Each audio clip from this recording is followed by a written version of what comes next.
Hi masters. రోజుకు ఒక మంచి మాటలో ఒక యోగి ఆత్మకథ 76వ రోజండి. నేనటి రోజుని పరమహంస యోగానంద తనకు జరిగినటువంటి కొన్ని అలౌకిక ఘటనల యొక్క నియమాల గురించి చెప్పడం జరుగుతుంది. మరి ఈరోజు మరొక అద్భుతమైనటువంటి ఒక ఘటన గురించి వివరంగా విందాం. విశ్వాన్ని సృష్టించడానికి దేవుడిచ్చిన మొదటి ఆదేశం నిర్మాణపరంగా ఆవశ్యకమైనటువంటి కాంతిని ఆవిర్భింపజేయటమే. ఈ పదార్థేతర వాహకం దీని తాలూకు కిరణాల మీదనే దైవ సాక్షాత్కారాలన్నీ ఆవిర్భవిస్తాయి. దేవుడు జ్వాలగాను కాంతిగాను సాక్షాత్కరిస్తాడన్న విషయాన్ని ప్రతి యుగంలోనూ భక్తులు నమ్ముతుంటారు. ఆయన కళ్ళు అగ్నిజ్వాలల మాదిరిగా ఉంటాయి అంటాడు సెయింట్ జాన్. అంతేకాకుండా ఆయన ముఖాకృతి ప్రచండ భానుతేజంలా ఉంది. పూర్ణ ధ్యానం ద్వారా తన చైతన్యాన్ని సృష్టికర్తలో లయం చేసినటువంటి యోగి జగత్తును కాంతిగా అంటే ప్రాణశక్తి స్పందనలుగా దర్శిస్తాడు. అతని దృష్టిలో జలకల్పన కారకమైనటువంటి కాంతి కిరణాలకి భూకల్పన కారకమైన కాంతి కిరణాలకి భేదం ఉండదు. పదార్థ స్పృహత నుంచి స్పేస్ తాలూకు 3 పరిణామాల నుంచి 4వ పరిణామమైన కాలం నుంచి విముక్తుడైనటువంటి యోగి తన కాంతి రూపదేహాన్ని భూమి, నీరు, అగ్ని, వాయువుల కాంతి కిరణాలతో సమాన సౌలభ్యంతో మరో చోటికి బదిలీ చేస్తాడు. సృష్టి సారాన్ని కాంతిగా అనుభూతం చేసుకున్న ఏ వ్యక్తి అయినా సరే అలౌకిక ఘటనల నియమం పనిచేస్తుంది. సర్వవ్యాపక కాంతి అణువుల్ని ఇంద్రియ గోచర రూప తక్షణమే ప్రక్షేపించటానికి యోగి కాంతి విషయాల గురించి తనకు గల దివ్య జ్ఞానాన్ని ఉపయోగించుకోగలుగుతాడు. ప్రక్షేపణ వాస్తవ రూపం అంటే ఒక చెట్టు కానీ, ఒక మందు, ఒక మానవ దేహం ఏదైనా సరే యోగి అభిలాషను బట్టి, అతని సంకల్ప శక్తిని బట్టి, మానవ దర్శన శక్తిని బట్టి నిర్ణయం అవుతుంది. రాత్రివేళ మనిషి స్వప్న చేతన స్థితిలోకి ప్రవేశించి పగటిపూట తన చుట్టూ ఆవరించి ఉండే అహంభావపరమైనటువంటి తప్పుడు పరిమితుల నుంచి తప్పించుకుపోతాడు. నిద్రలో అతని మనసుకున్న సర్వశక్తి మొత్తం ఎప్పటికీ పునరావర్తనమయ్యే విధంగా ప్రదర్శితమవుతూ ఉంటుంది. కలలో ఏనాడు చనిపోయిన అతని స్నేహితులు బహుదూరపు ఖండాలు, చిన్ననాటి దృశ్యాలన్నీ కూడా కనిపిస్తూ ఉంటాయి. మనుషులందరూ కొన్ని కళల్లో స్వల్పకాలం అనుభవించే పరిమితులు లేని స్వేచ్ఛాయుత చైతన్యం దైవ సంధానంలో ఉన్న యోగుల నిత్య మనస్థితే. దేశ కాలాలకు అధిపతి అయి వ్యక్తిగత ఉద్దేశాలవి పెట్టుకోకుండా సృష్టికర్త తనకు ప్రసాదించిన సృజనాత్మక ఇచ్ఛాశక్తిని ఉపయోగించుకుంటూ యోగి భక్తుడు చిత్తశుద్ధితో చేసిన ఏ ప్రార్థననైనా సరే ఫలింపచేయటానికి విశ్వంలోని కాంతి అణువుల్ని పునర్వ్యవస్థీకరిస్తాడు. మానవునికి మన రూపంలో మన లక్షణాలతో తయారు చేద్దాం. సముద్రంలో ఉన్న చేపల మీద, గాలిలో పక్షుల మీద, పశువుల మీద, సమస్త భూమి మీద, నేల మీద పాకే ప్రతి జీవి మీద కూడా వాళ్ళకి అధికారం ఇద్దాం అనుకున్నాడు దేవుడు.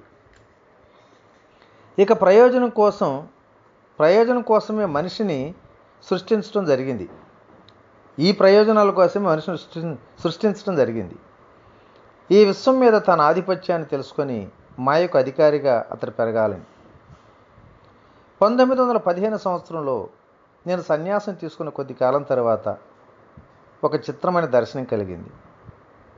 దాని ద్వారా నాకు చైతన్యంలోని సాపేక్షతల అవగాహన కలిగింది. శాశ్వత కాంతి ఏకత్వాన్ని స్పష్టంగా చూడగలిగాను. ఒకనాడు ప్రొద్దున్నే గడప రోడ్డులో ఉన్న మా నాన్నగారి ఇంట్లో నా చిన్న అటక గదిలో కూర్చొని ఉండగా నాకు దర్శనం కలిగింది. అప్పటికి కొన్ని నెలలుగా మొదటి ప్రపంచ యుద్ధం యూరప్లో చెలరేగుతూ ఉంది. అధిక సంఖ్యలో సంభవిస్తున్న మరణాల గురించి నేనెంతో దిగులుగా ఆలోచిస్తూ ఉన్నా. నేను ధ్యానంలో కళ్ళు మూసుకునేసరికి నా చైతన్యం హఠాత్తుగా ఒక యుద్ధ నౌక మీద ఆధిపత్యం వహించి ఉన్న ఒక కెప్టెన్ శరీరంలోకి బదిలీ అయిపోయింది. అటు ఒడ్డున ఉన్న ఫిరంగులు, ఇటు ఓడ ఫిరంగులు ఒకదాని మీద ఒకటి కాల్పులు జరుపుతూ ఉండగా ఆకాశం దద్దరిల్లిపోతుంది. ఒక పెద్ద ఫిరంగి గుండు వచ్చి మా మందుగుండు కొట్టుకు తగిలి నా ఓడను బద్దలు చేసింది. ఈ పేలుడులో బ్రతికినటువంటి కొద్దిమంది నావికులతో పాటు నేను కూడా నీళ్ళలోకి దూకాను. గుండె దడదడలాడుతుండగా నేను సురక్షితంగా ఒడ్డుకు చేరాను. కానీ దురదృష్టం, చెదురుపాటుగా వచ్చి పడ్డ గుండు ఒకటి నా ఛాతీలోకి దూసుకుపోయింది. నేను మూలుగుతూ నేల మీద పడ్డాను. నా శరీరం అంతా పక్షవాతం వచ్చినట్లుగా అయిపోయింది. అయినా తిమ్మిరెక్కిన కాలు తెలుస్తూనే ఉన్నట్టుగా నాకు శరీరం మీద స్పృహ తెలుస్తూనే ఉంది. చివరికి ఆ మృత్యుదేవత రహస్య పద విన్యాసం నన్ను అందుకుంది. కడపటి నిట్టూర్పుతో నేను అచేతన స్థితిలోకి జారిపోబోతుండగా ఆశ్చర్యం, నేను గడపారొడ్డులోని ఇంటి గదిలో పద్మాసనంలో కూర్చొని ఉన్నానని సంగతి గమనించాను. ఛాతిలో తుపాకీ గుండు లేని శరీరాన్ని తిరిగి పొందినందుకు నేను ఆనందభరితున్నై దాన్ని చేతులతో తట్టి గిల్లి చూసుకుంటూ ఉంటే నా కళ్ళలోంచి ఆనంద బాష్పాలు ధారగా స్రవించాయి. అంటే నేను బ్రతికే ఉన్నానని రుడి చేసుకోవటానికి ముందుకు వెనక్కు ఉయ్యాల కూడా ఊగాను. ఊపిరి పీలుస్తూ విడుస్తూ చూసుకున్నా. నన్ను నేను ఇలా అభినందించుకుంటూ ఉండగా నా చైతన్యం మళ్ళీ రక్తసిక్తమైనటువంటి సముద్ర తీరాన పడి ఉన్న కెప్టెన్ శవంలోకి బదిలీ అయిపోయింది. మళ్ళీ అంతా గందరగోళమైపోయింది నా మనసు. ప్రభు, నేను చనిపోయానా బ్రతికున్నానా అంటూ ప్రార్థించాను. కళ్ళు మిరుమిట్లు గొలిపే మహోజ్వల కాంతి ఒకటి నా శరీరం అంతటా నిండింది. మృదువైన మర్మధ్వని ప్రకంపన ఒకటి మాటలుగా మారింది. బ్రతుక్కైనా చావుకైనా కాంతితో ప్రమేమేమిటి? నా కాంతి బింబంతో నిన్ను సృష్టించాను కదా.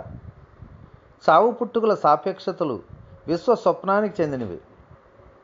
నీ స్వప్నాతీత సత్తాను దర్శించుకో, మేలుకో నాయనా, మేలుకో అని అశరీరవాణి మెలుగున చెప్పింది.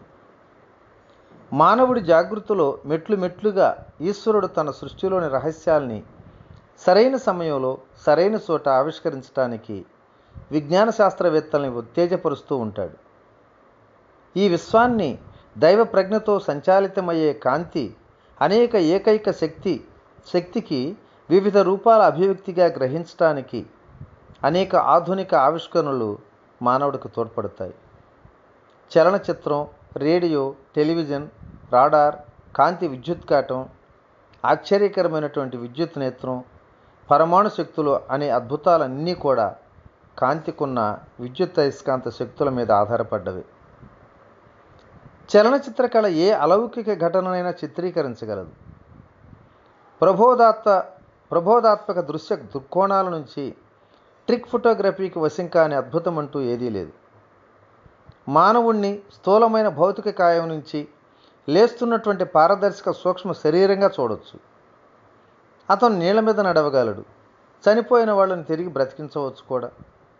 వికాసాల్లోని సహజ క్రమాన్ని ముందు వెనుకలు చేయొచ్చు. దేశ కాలాల్ని అస్తవ్యస్తం చేసి పారేయచ్చు. నేర్పరైన వాడు ఛాయాచిత్ర బింబాల్ని తన ఇష్టం వచ్చినట్టు కూర్చుకోవచ్చు. నిజమైన సిద్ధపురుషుడు వాస్తవమైన కాంతి కిరణాలతో చేసే మాదిరిగానే దృష్టి విభ్రమాలు సాధించవచ్చు. సజీవ సాదృశ్యం గల బింబాల్ని ప్రదర్శించే చలనచిత్రాలు సృష్టికి సంబంధించిన అనేక సత్యాల్ని కళ్ళకు కట్టిస్తాయి. విశ్వ చలనచిత్ర దర్శకుడు తన నాటకాలు తానే రాసుకుంటాడు. అనేక శతాబ్దాల వేడుక కోసం భారీ సంఖ్యలో పాత్రలను సమకూరుస్తాడు. అనంతతత్వం అనే అంధకార శిబిరంలోంచి ఆయన యుగాంతరాల ఫిల్ముల గుండా తన కాంతి కిరణాల్ని ప్రసరింపజేస్తాడు.